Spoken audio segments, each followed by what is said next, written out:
Hello, and welcome back to GFF and Friends, the podcast for bargain hunters. Ooh. Hello, everyone. Welcome back to the show. I'm your host, Gay Fat Friend, a.k.a. Todd. And joining me, as always, is my teeny tiny, adorable husband, Rob. Hello. I love a bargain, but I do not require one. I don't know what that means.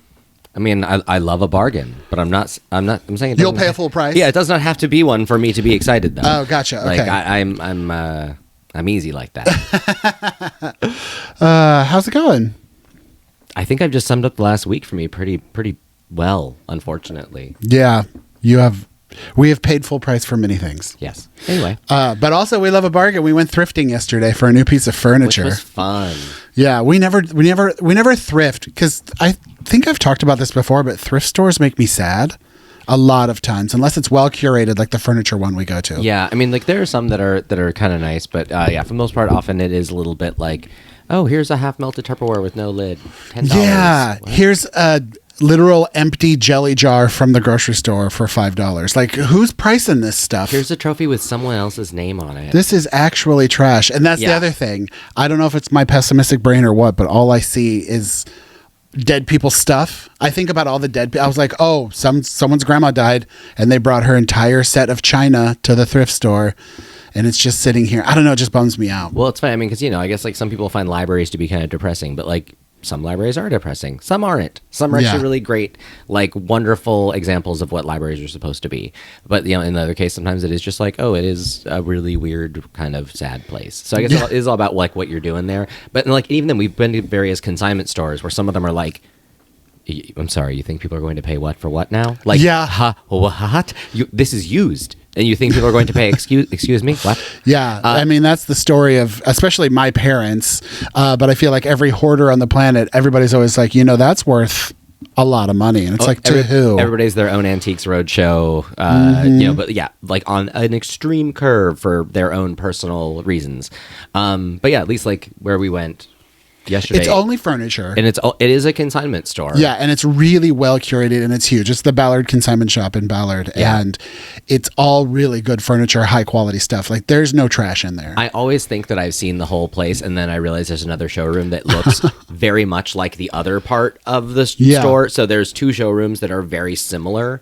It's multi-level because it's built into a hill. And so it's very confusing in like the best possible way. It's like IKEA, but not planned to put you through the maze. It's more of just for like you think you're done and then you happen upon another room. You can very much get lost in it. Yeah. Like literally I went to go get the car and I went out the wrong side, to the wrong side of the block. And I was like, oh, hold on. Yeah. Let me go the other way. And I learned something yesterday. So there's little rooms and stuff. And we bought a new shelf. We'll talk about it in a second.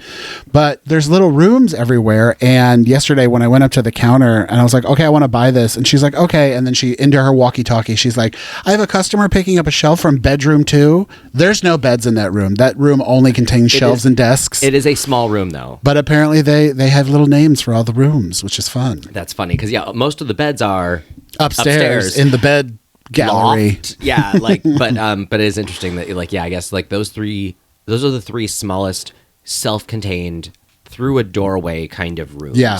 And so I guess technically they would make sense as bedrooms. Well, and like I said, it's very well curated and they keep everything clean. And I think their inventory rotates quite frequently. Well, they are partnered with like 4 other shops. They work with the Furniture Guy, another, I think, was it Everett Consignment and Everett Consignment Warehouse, I believe. So they probably just... I looked at their sign because they have a membership thing where like you can get X% off at like all locations, but like more % at the warehouse in Everett. I was wondering about that. And you get like $25 off their shipping partner, like lots of little perks.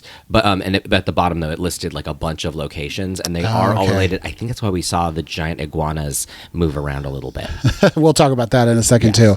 But there's signs all over that they started this membership program for $100 a year, and then you get different tiers and stuff, and 10% off every purchase. And I was like, who's buying that much used furniture? But I guess it makes sense in the long run. Well, I'd say real estate people who are staging flippers, stuff, like stagers. Yeah, stagers. Yeah, like there's a lot I think there where there's kind of some, because I've been to Furniture Guy also, like I think it's still in Ballard or on the way to out of Ballard, and it's a lot of chairs there. There were more chairs there than I thought there would be. There was some other stuff too, but like they seem to have a lot of chairs at the moment. Yeah, but also they're reasonably priced. I mean, there is some crazy exorbitant stuff. Like one time there was a $10,000 coffee table that was literally ugly. It looked like a gigantic bass drum on its side, and it was all mirrored. It was huge. It was $10,000. I was like, is the cocaine inside it? Like, I don't understand this coffee table. It's very weird. And we saw some really cool shelves that were like $1,000, and it's like, well, that's what I would expect to pay for that. Like, not like for consignment, I would love to not pay that. They had this really pretty mid-century modern swirly multi-level shelf that just looked so cool, and I was like, that's what I want, and it was $1,000, and I was like, I'm not getting that. Yeah, that's a lot for a shelf. Yeah, but we ended up finding like the thing I wanted the most. It's perfect. It's tall. It's multi-shelves. We got a new Lego holder, so now we can display Lego upstairs in the dining room beautifully on a teak mid-century modern beautiful cabinet, and then it also, so at the base of it has a really large doored cabinet, so we've got a new place to stash stuff, to hide stuff, some board games. We're going to put all the liquor bottles in there because I'm defocusing liquor in my life, and then all the upper shelves, beautiful display shelves for Lego. I'm very excited. It looks so good. I'm going to do a TikTok about it, so if you want to see what it looks like, probably this week I will post something about it. But we've gotten many things from that store. I'm trying to think of other stuff, but like it's a great place. Like if you already have furniture for your life, but you're like, we need one more chair, we need one more shelf, we need something, and you don't want to go to a big box store, or like you want to invest a little bit into quality, because it's not all so much vintage and antique. It's just like solid wood furniture. It's not particle board and IKEA. And if you're down for a piece that isn't like super matchy, and you're like down to have something that feels a little bit more, a little bit more unique. It has a little bit of its own flavor. Yeah, but it's really good stuff. Yeah. What else have we gotten there? I'm trying to think now, because I know that we've gotten other stuff, and I'm like literally racking my brain going around the home, and I'm like, well, we always end up being like, is it going to fit in the car? So it's usually stuff that's car sized. Yeah. We've got a board game from there before. What was it? The People magazine board game? It was the People magazine board from game. The 80s or 90s or something? Still unwrapped. And like, God, there's some other stuff. I mean, it has to be shelving, because I feel like the only thing we buy is shelving. Right? That's the thing we buy the most of. Like the desk you got me for Christmas. No, that was all. Kitchen cart. That was all ordered. No, exactly. But I kept going looking for a kitchen cart. Because we love that place, and we've definitely like. Oh, we got our fireplace set.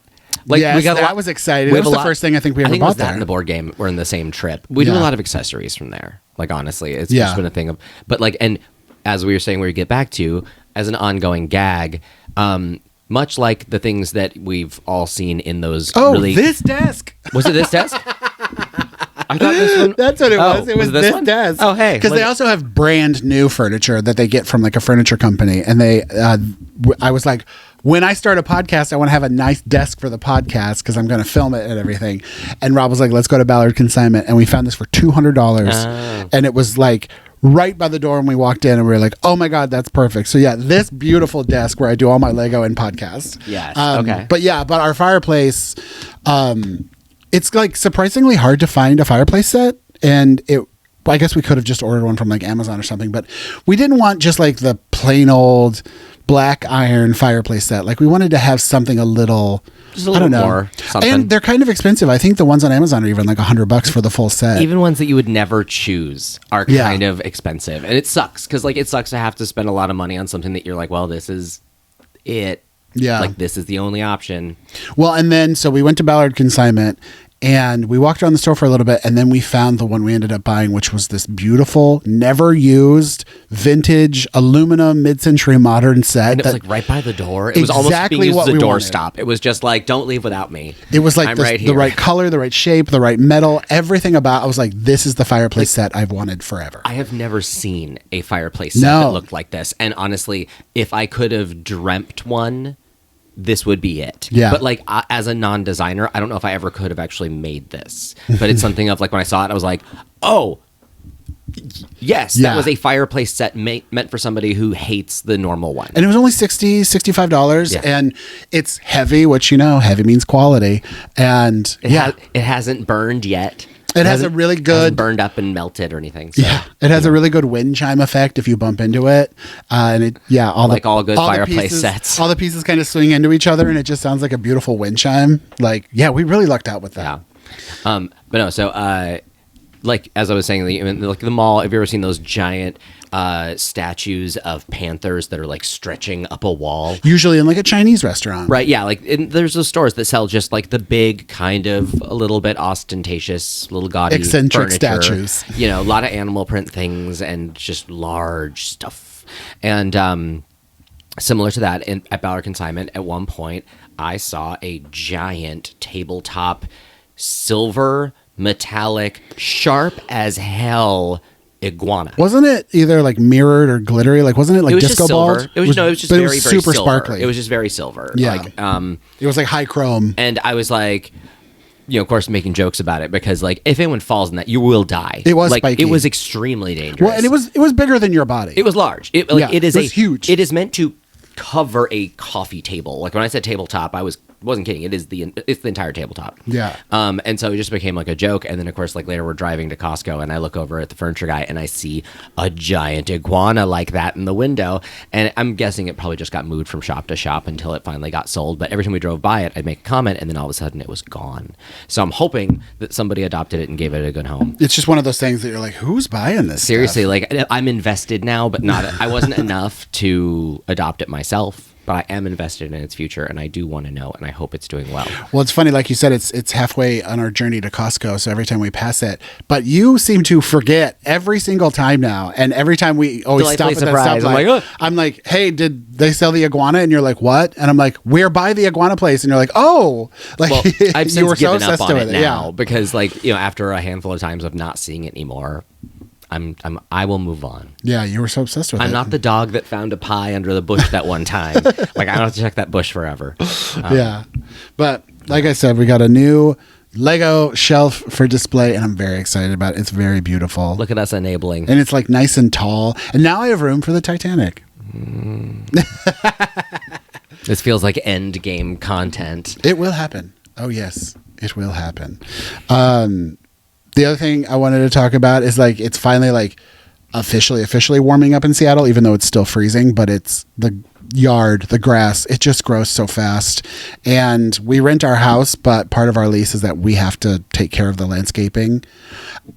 Technically, we don't have to do anything. We could just let it all grow wild and look ugly and gross. Like, apparently, it's not like we'll get in trouble. Apparently, our neighbors have told us that the current maintenance is better than they have ever seen it. Yeah, in 30 years. So yeah, clearly we're doing something right. Because I'm, let's face it, I care about what people think. Mm-hmm. And so like, I don't want to live in the stinky kid house, you know, like I don't want to live in the house that has an overgrown yard and untrimmed bushes and weeds everywhere. Like that would just drive me crazy. Again, even though we rent. So I'm trying not to invest a lot of money into any of the lawn care or maintenance of the landscaping, but I do invest a lot of, I guess, body equity, like, you know, labor, a lot of labor, taking it out on my knees and my arms and my back. Well, and it's funny because, yeah, like me, it's like, well, I don't want to have a house that looks terrible, but also I'm not really trying to welcome everybody over. Yeah. So let's not make it too welcoming. Yeah. But like I get on this kick where I'm like, ooh, I want to get some flowers and plant them. And I'm like, no, I don't. I'll plant some flowers in like a pot on our deck that I can look at. But if it's just going to be out on the curb, I'm not investing into like permanent stuff of the house. To a degree. Like if you get enough enjoyment out of it. But yeah, if it's out of sight, like just for people walking by and dogs to trample. Yeah.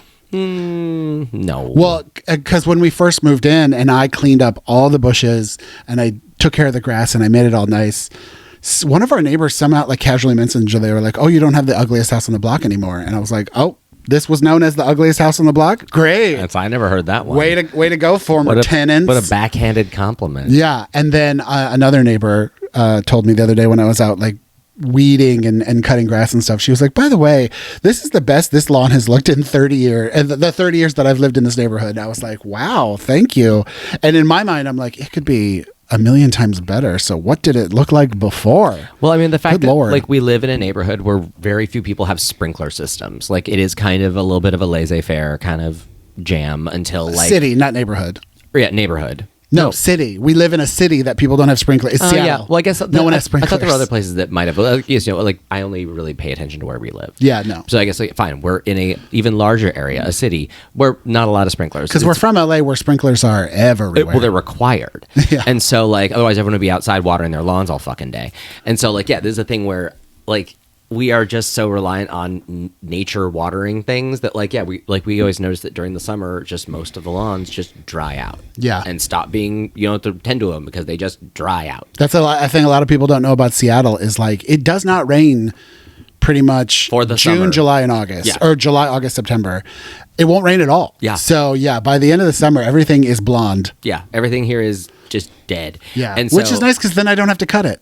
You know, and so like it's weird. We do get an entire season off of cutting, but like right now it is a thing where I think a lot of people just kind of like, well, you know, it's easy to forget about because you didn't have to do anything to grow it. It's just happening. It kind of sneaks up on you until the dandelions start showing up everywhere. Yeah, now that it's rainy and warming up, the grass grows so fast. I wish they made like I don't know, a decelerant. It's not, I don't want to like kill the grass. I don't want to poison it, but I wish they made some kind of like anti-fertilizer that just made stuff stop growing but still look nice.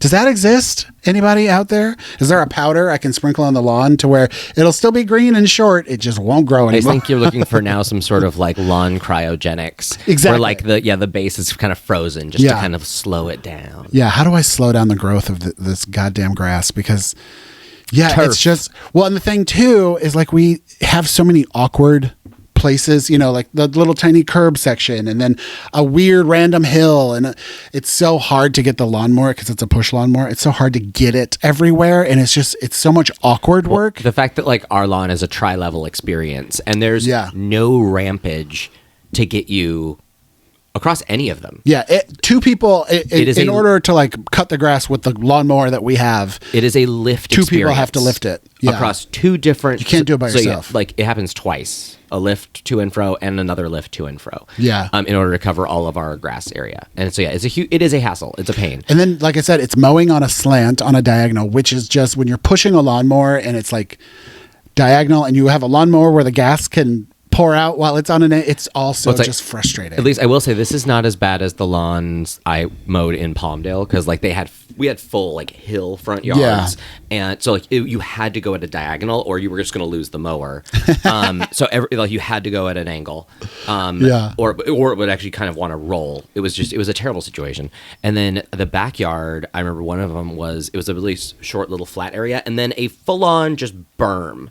And so you just had to just go straight up and just kind of accept that it was like a roller coaster. And by the time you were done, you had to tighten the handle on the mower again. You know, like, and also as a teen, it was just like, just get the job done. Blah. But like, anywho, like it could be worse, but it's not good. It takes at least 2 days to do all of it because I physically can't do it all in one day. I think I did it all in one day once, and I burnt myself out so bad. It's like I've done it all in one day as well. It's just not fun. But like there were times where we would split it, where I would do the backyard and you would do the other stuff. Yeah, that works. We can get it all done in one day if we both work together. But often you'll do it while I'm working and stuff. But yeah, I usually like to like split it up because it's so much annoying work. It's like when you're trying to carry a giant box and it's like it's not that heavy. It's just gigantic and it's so awkward to take care of. Well, and that's what mowing this grass is like. Well, at least if you can turn it into a workout, split it up over some days. Yeah, you're getting your exercise, doing your thing. I'm at that point. I kind of said it earlier, but when we first moved in here, I had never lived in my own house as an adult, so I was excited to like landscape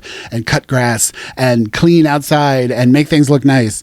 But now that we've lived here for so long, and the more I think about how we don't own this place, I'm just like, I'm not putting any more work into this place, especially I'm not putting any more money into this place like that. Right. This isn't ours. It's such a waste. I'm not doing that. Yeah. and seriously, and we still take damned fine care of this place. Yeah. But yeah, like there's no reason for us to neighborhood gossip levels of care, you know, right? People be talking to us, right? Plus one of our neighbors, we have this really ugly tree out front that, again, if we owned this house, that tree would be gone, okay? That tree would be out of here.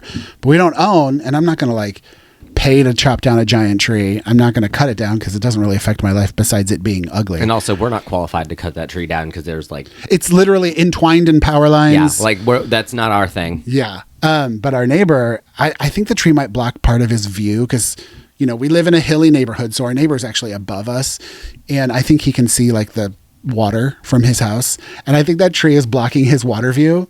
So he always kind of texts us, and he's like, "Hey, you gonna be around this week? We can talk about trimming that tree." And I was like, "Cut it down. I don't care. I'm not doing it. But if you want to do it, you can do it."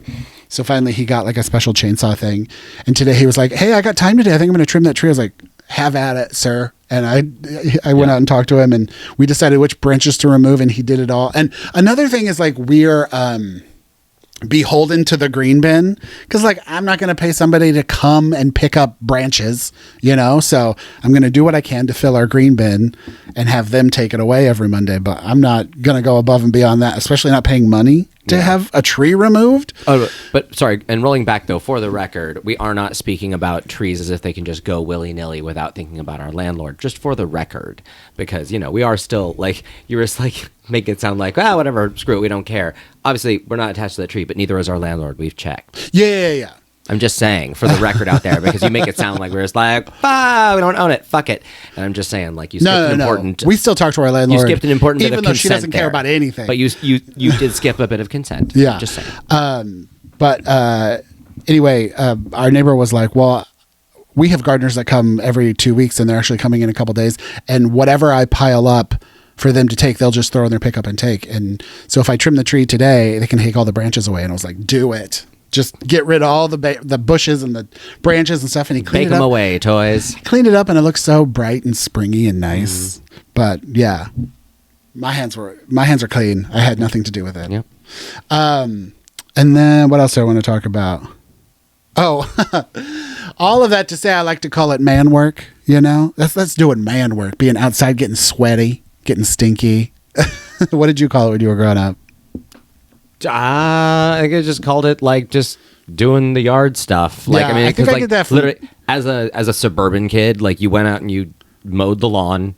Oh, and like I'd wash the car, but that was like for me. And like I loved my car. So like that was a fun day experience for me where I would like just do the whole, get super detaily on it. Yeah. But I think I get that from Kendra. I think Kendra started that, calling it, just doing some man work, being out in the lawn, maybe fixing a car. That's man work. Yeah, no, it makes sense. Work has no gender. It totally makes sense. But like I think I hate that stuff so much. I mean, you watched me eat one of those self-contained fish-looking ice cream sandwiches in a cone thing where there's no drippage, there's nothing. Your hands are clean, and I still ate it. Pinky up, pinky hard up. Like my pinky like will so not touch. It is.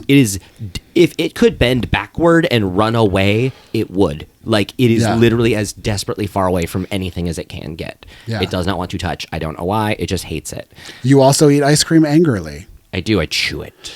You chew ice cream, but literally anger in your face and body. Okay, this was a weird point of discussion that I was not expecting to go through yesterday. But like literally, he scolded me for just sitting in standing in focus in the kitchen, eating an ice cream cone, and like I guess not weeping with joy or smiling and laughing. But also, like you've been walking around the house doing it, and all of a sudden you'll just walk into a room chewing ice cream, and you have the maddest look on your face, and you're just standing there, and I'm like, are you okay? I was focused. Like, yeah, why? I was focused. Like, it was delicious. You're eating ice cream, maybe crack a smile. I don't know. It looks like you're being forced to eat it. You just look mad. Well, it's like maybe I'm just focusing all of the pleasure inward on the flavor. I was focused. It was delicious. Yeah, you're also not an ooer and an of delicious food. Oh, yeah, you don't do that.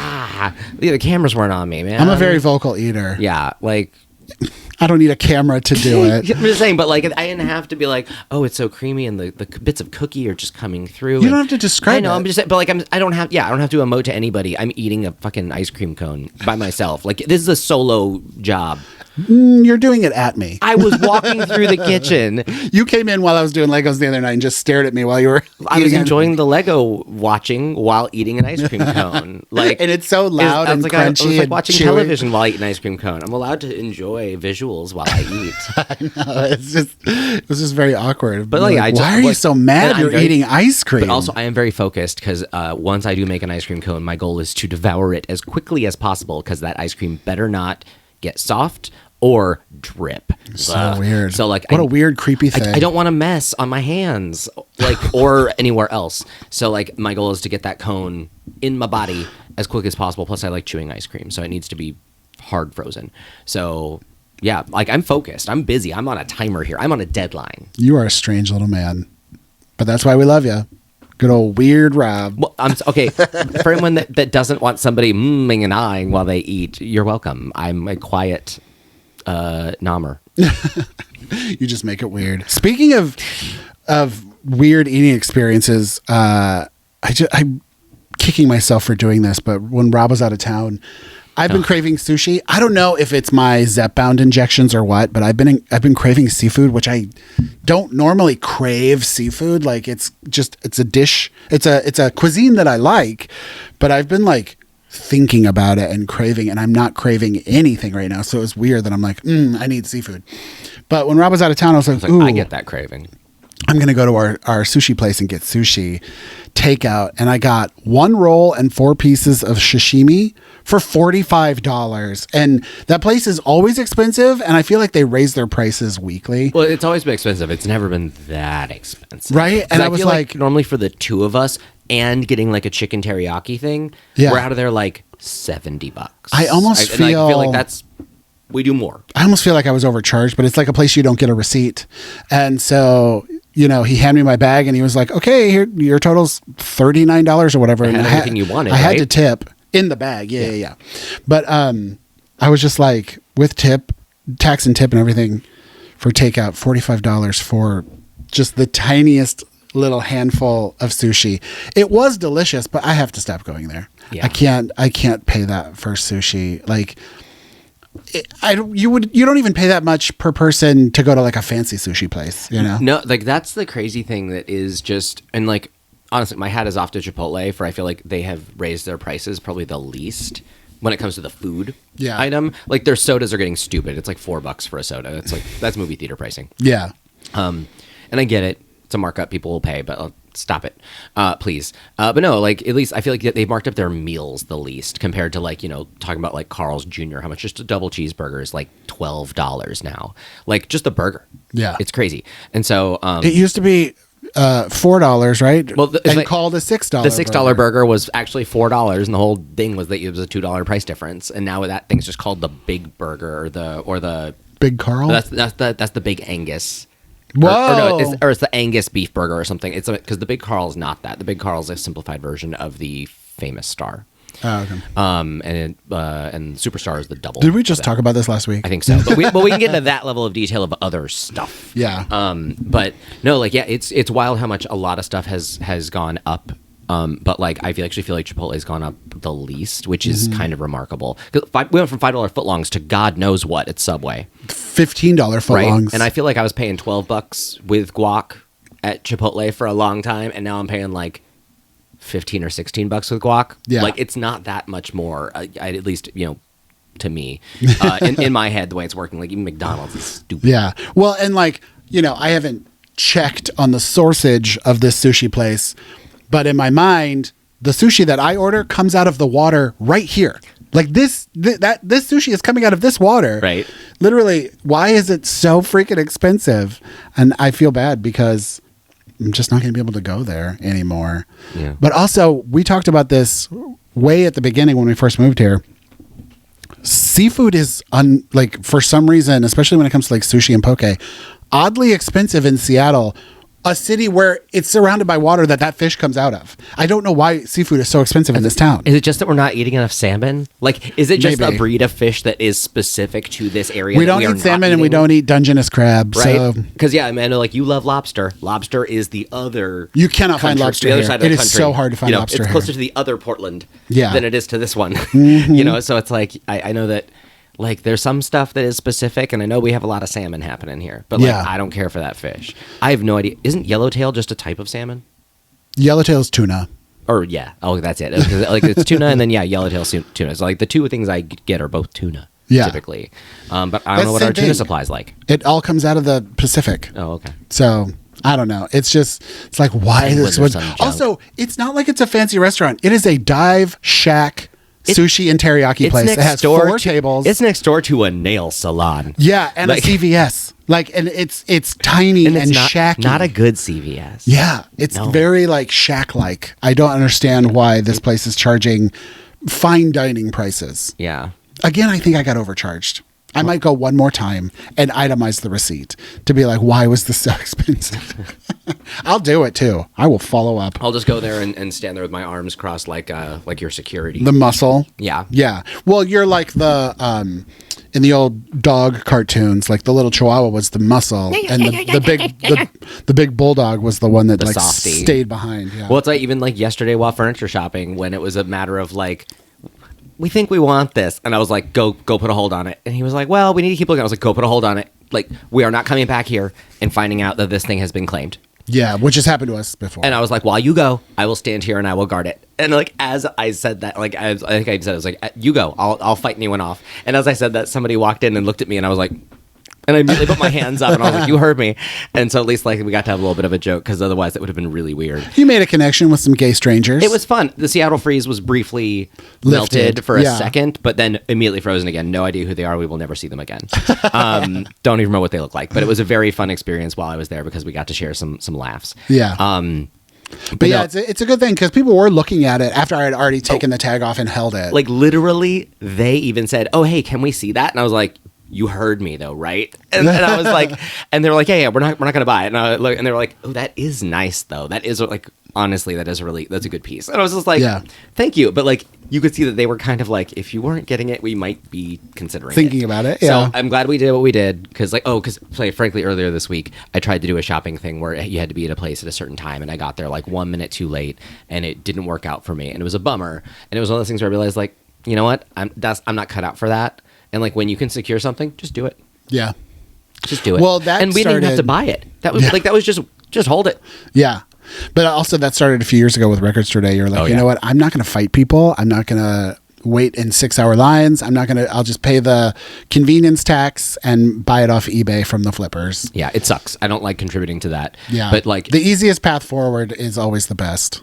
yeah, which like Record Store Day this year at least, I've either made arrangements or just like, because yeah, this year was basically it was entirely like opportunistic.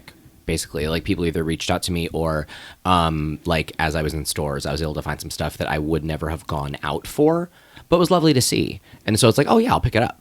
But I wasn't going to make a special trip for it. But like, so at least I'm kind of prioritizing better on that one. Yeah. And it's been working out. Yeah. All right. Well, I think with that, it's time to move on to our final segment, which is What's Your Order? What's Your Order? Where we have our handy dandy handbook for the recently deceased popcorn tin, filled with icebreakers now. It used to be filled with America's favorite fast food restaurants, and then we would tell what our order is. It's your turn. Oh, okay. But we ran out of those years ago, and as a joke, Rob was like, "Why don't you should Google party icebreakers, corporate party icebreakers?" Yeah, and I was like, "Bet." That's what I did. So now it's just filled with icebreakers. Oh, you Julia Roberts me. All right. And Wait, today's when you said bet, if you said wig, would it have been the same thing? no. I'm still learning wig. Bet means like, yeah, I'll do it. Yeah. You bet. Wig means we're on the same page. Oh, okay. So if you're like, man, I love sushi, I'd be like, wig.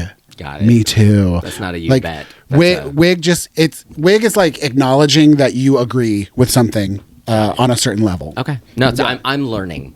Right? And you're accepting that knowledge. Yes. You're not fighting it. No. All right. So today's What's Your Order icebreaker is, if you could take one prop from any movie set, what would it be? Oh, that's exciting. Ooh. What a funny icebreaker. Like, imagine someone asking that at a party. Wow. Well, see, there's a lot of different angles you could approach this with. Is it to flip and resell?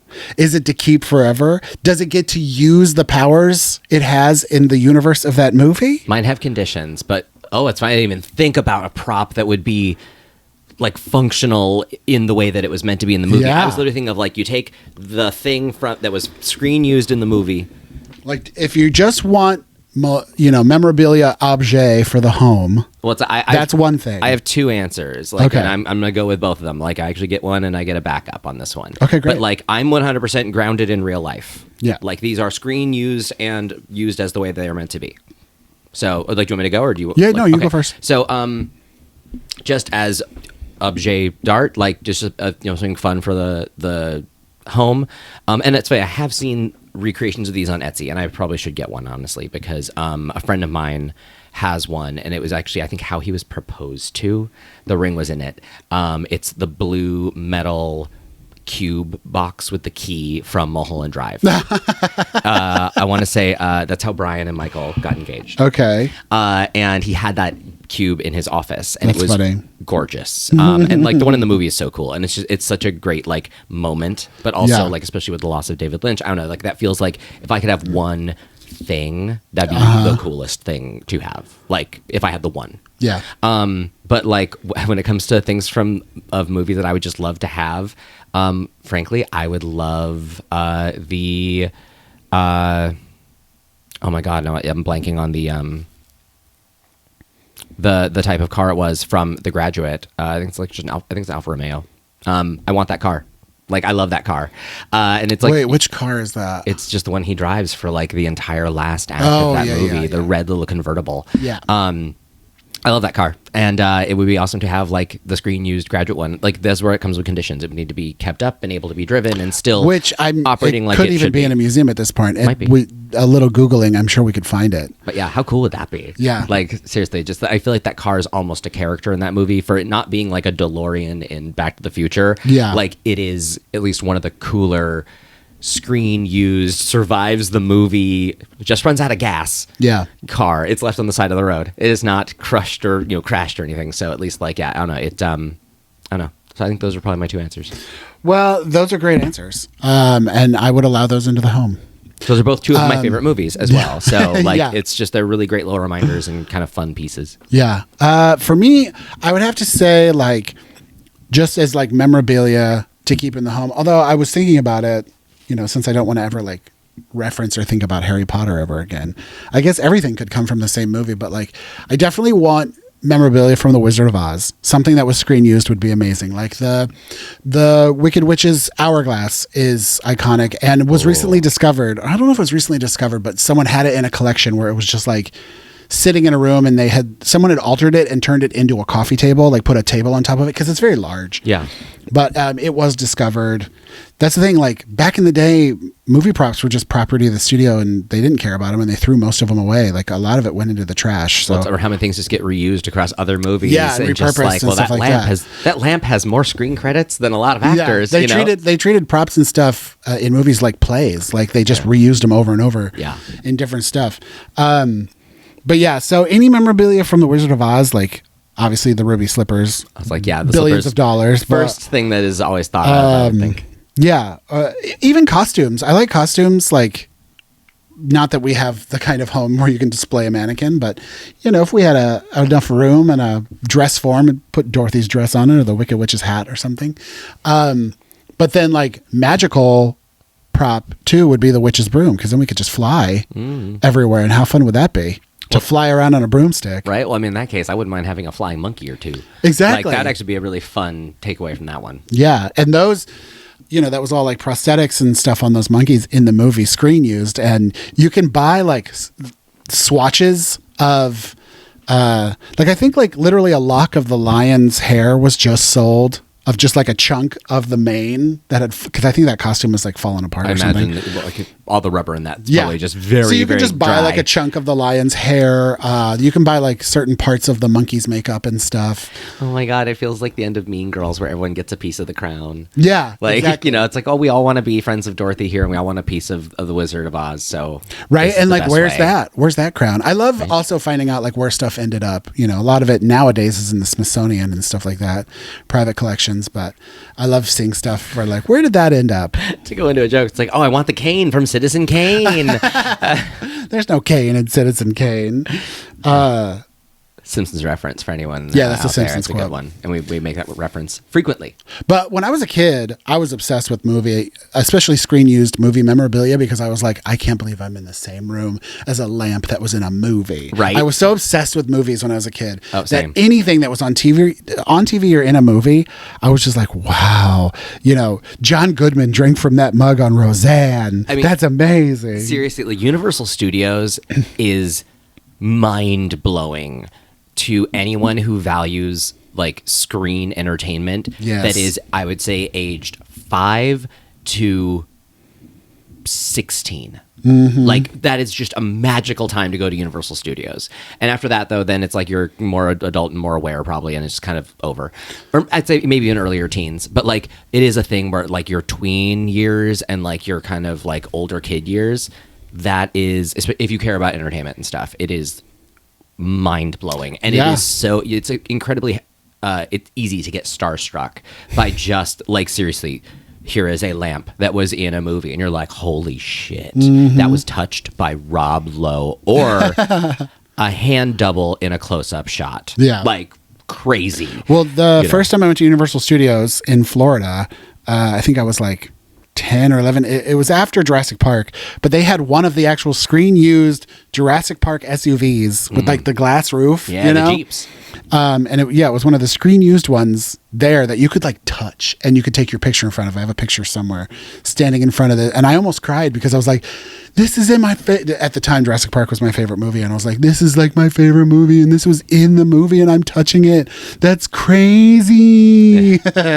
Well, and especially like growing up in Southern California, like whenever you did the tour, they would talk about like a new TV show that was shooting there. And you were like, I know that show. Or like you would recognize stuff. And like, even when I went to USC, like my first year, overlapped with some of the shooting of the first season of, or the only season, I believe, of Undeclared, which was that Judd Apatow produced series, which I loved. But it's funny, like literally, like part of that, I think that part of that production overlapped with while I was there, which was also airing, and so it was just kind of weird little thing there. But yeah, it was like totally. It was very easy to get starstruck by anything. Like, oh, Buffy's shooting on campus? Holy shit. Oh, that happened a bunch of times. Yeah. You know, it's always just like, because it was not unusual for us to get redirected on the way to class to be like, no. Like, or just walk forward, something's happening. Yeah. Just look normal. You know, because, we were like often an active, sounds terrible to say active shooting site. That's not what it sounds like. Like, that's not what I meant. Yeah, we were often active filming. There you go. But yeah, well, great answers. That's good stuff. Use that one at a party, gang. That is kind of fun. Well, especially, and I love that we both went in different places here of like, literally, you want a broom so you can fly. Like, not just a broom that looks like it could fly from a movie. You want like a flying broom. Like, so you want that prop, like that is magic that works in real life. And and I was like, well, I know that car works because I've seen it work. But also just a display and have a cool piece. I just want a box over there. Yeah. Good job. Look at us. Well, thank you guys so much for listening and watching. What a fun episode. Right. Hopefully we didn't bore you too much with the price of sushi in Seattle, which that sounds like a Lana Del Rey album. Well, it is. Isn't that like I guess that's for all the tea in China, that phrase. That's a saying. Yeah, but what's the one about, isn't there one the price of... I think there's something about like literally. I think it's something about like something in the price of pickles. It's like a no. I think it's the price of tea in China or something. I think there's an old idiom. And now it's going to drive me crazy. Great. People are screaming at whatever they're listening to this on. Being your like, homework for this week is to figure out that saying. Yeah, and probably comment it to us or something, and let us know what we thought we were saying. Yeah.